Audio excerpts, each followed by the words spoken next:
Hello friend, welcome to my YouTube channel के biology tuition.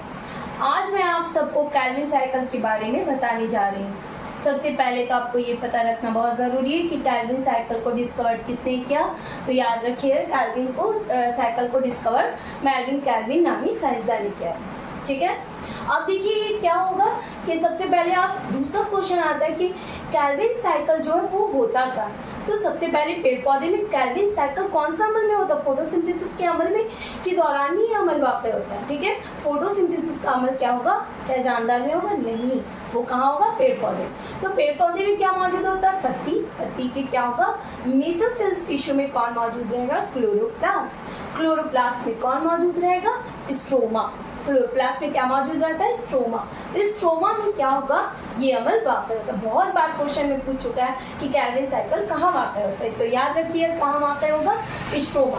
ठीक है, अब देखिए कैल्विन साइकिल को डिस्कवर किसने किया था? कैल्विन साइकिल कहाँ होता है ये तो हमने पढ़ लिया। अब देखिए कैल्विन साइकिल किस लिए नाम दिया गया? साइकिल इसलिए नाम दिया गया है क्योंकि ये बार बार गोल गोल घूमता है। क्या करेगा? एक अमल करेगा और एक साइकिल फॉर्म में घूमेगा, फिर से वो अमल को दोबारा करेगा। अपने पहले साइकिल में क्या होता है? पूरा राउंड मुकम्मल की बात करने के बाद अपने पहले पोजीशन में वापस आ जाए। ठीक है, यहाँ भी वही हो रहा है। देखो होगा क्या, यहाँ पर कुछ टर्म लिखा हुआ जिसका फुल फॉर्म मैंने इधर लिख दिया। RUBP राइबोलोज bisphosphate, PGA phosphoglyceric acid, ठीक है, PGLD फॉस्फोग्लिसरॉल्डिहाइड। ठीक है, इसका फुल फॉर्म लिख दिया है मैंने। अब देखते हैं हम कि कैल्विन साइकिल होता है कैसे। बहुत सिंपल वे। सबसे पहले क्या होगा? फोटोसिंथेसिस जान लेंगे हम। फोटोसिंथेसिस है क्या? फोटोसिंथेसिस वो अमल है जिसमें पेड़ पौधे सूरज की रोशनी की मौजूदगी में कार्बन डाइऑक्साइड को यूज करके और क्या बना लेता है? अपना ग़िज़ा कार्बोहाइड्रेट बना लेता है। अब आइए देखते हैं कि कार्बोहाइड्रेट बनता कैसे है? C3 पाथवे के जरिए। अच्छा हाँ, एक बात तो मैंने बताना ही भूल गई मैं कि कैल्विन साइकिल को ही क्या कहते हैं? C3 pathway. क्या कहेंगे? C3 pathway. क्यों कहते हैं? देखिए सबसे पहले क्या है, ये स्ट्रोमा में एटमॉस्फेयर से क्या गया? कार्बन डाइऑक्साइड, और वहाँ क्या मौजूद है? RUBP, एक कैरियर मौजूद रहता है जो कितना कार्बन का होता है? 5 कार्बन कंपाउंड। ठीक है, कितना carbon? 5 carbon compound. 5 carbon compound के साथ आके जुड़ गया कौन? CO2। कौन जुड़ गया? CO2। 5 कार्बन कंपाउंड जो है CO2 के साथ 5 कार्बन कंपाउंड RUBP के साथ कौन जुड़ गया? CO2। CO2 के बाद जुड़ने के बाद 5 कार्बन कंपाउंड है, एक CO2 और आकर के जुड़ गया। कितना कार्बन कंपाउंड हो जाएगा? 6। अब देखो क्या होगा, इन दोनों को जुड़ने के बाद एक एंजाइम प्रेजेंट रहता है। कौन? रुबिस्को। कौन? रुबिस्को। ठीक है, रुबिस्को एंजाइम क्या करेगा? इन दोनों को किस में कन्वर्ट कर देगा? 5 और एक 6 कार्बन कंपाउंड में क्या करेगा? तब्दील करेगा। लेकिन देखिए क्या हो रहा है, यहाँ पर पहला प्रोडक्ट जो होगा स्टेबल प्रोडक्ट कितना का होगा? 3 कार्बन कंपाउंड का। ठीक है, क्या होगा? 6। तो मैम 3 के बाकी कहाँ गए? तो 3 कार्बन कंपाउंड के 2 प्रोडक्ट बना ले, यानी 3 कार्बन कंपाउंड का PGA है, 2 PGA बने। ठीक है, यहाँ मैंने लिख दिया 2 PGA। ठीक है, क्या हुआ? सबसे पहले एटमॉस्फेयर से CO2 आया और स्ट्रोमा में ऑलरेडी क्या मौजूद है? RUBP। CO2 जाके RUBP के साथ मिलेगा, तो इसको एंजाइम क्या करेगा? इसको कन्वर्ट कर देगा किसमें? PGA। PGA जो है वो फर्स्ट स्टेबल प्रोडक्ट है जो कितना होगा? 3 कार्बन का होगा। फर्स्ट स्टेबल प्रोडक्ट जो क्या होगा? 3 कार्बन का होगा, 3 कार्बन का होगा। चूंकि पहला स्टेबल प्रोडक्ट 3 कार्बन का है, वो इसलिए इस साइकिल को क्या कहते हैं हम? C3 pathway. अब देखिए क्या हो, PGA जो है वो क्या हो जाएगा? 2 PGA बना। कितना हो गया? 2 PGA। एक 3 कार्बन कंपाउंड, एक 3 कार्बन कंपाउंड। कितना हो गया? 6 कार्बन कंपाउंड। ठीक है, तो ये जो 6 था वो 6 हमको मिल गया। अब देखिए इस अमल को क्या कहेंगे? कार्बो ऑक्सीडेशन। यानी क्या होगा? CO2 का RUBP के साथ रुबिस्को एंजाइम की मदद से PGA में कन्वर्शन के अमल को ही क्या कहेंगे? कार्बो ऑक्सीडेशन। अब देखिए कार्बोक्सिलेशन के बाद क्या होगा कि यहाँ पर एटीपी मौजूद है। मैम एटीपी आया कहाँ से? तो यहाँ पर लाइट डिपेंडेंट फेज, यानी कि वो फेज जो क्या हो रहा है, सूरज की रोशनी की मौजूदगी में हो रहा है, वो क्या करेगा, वो तैयार कर चुका है क्या, एटीपी को, NADPH को। ठीक है, अब वो जो अभी इसको तो लाइट मिल नहीं रहा, तो ये एनर्जी कहाँ से ले, तो ये क्या करेगा, जो लाइट डिपेंडेंट फेज में एटीपी बना था उसको खर्च करेगा। ठीक है, 2 ADP को कन्वर्ट कर देगा किसमें, 2 ADP में। किसमें कन्वर्ट कर देगा, 2 ADP को 2 ATP को कन्वर्ट करेगा 2 ADP में। और क्या होगा, 2 NADPH कन्वर्ट करेगा किसमें, 2 NADP में।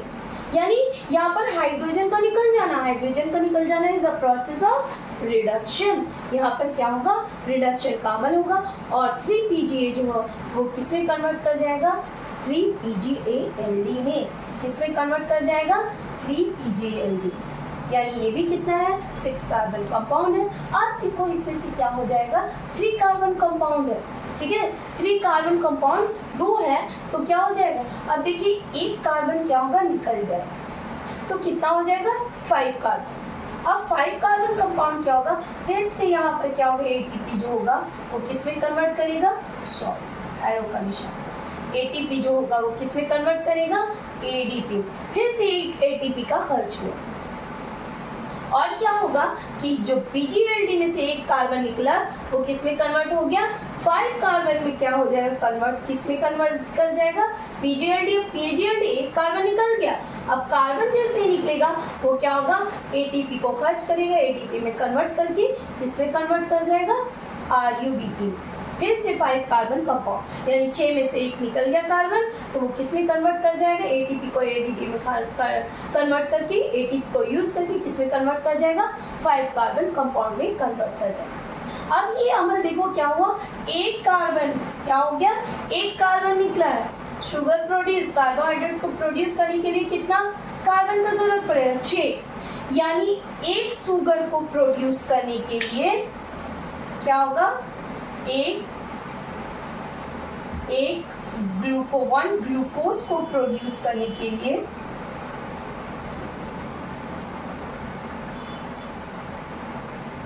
कितना कार्बन साइकिल हो रहा है, 6 साइकिल चलेगा। कितना साइकिल चलेगा, 6 साइकिल।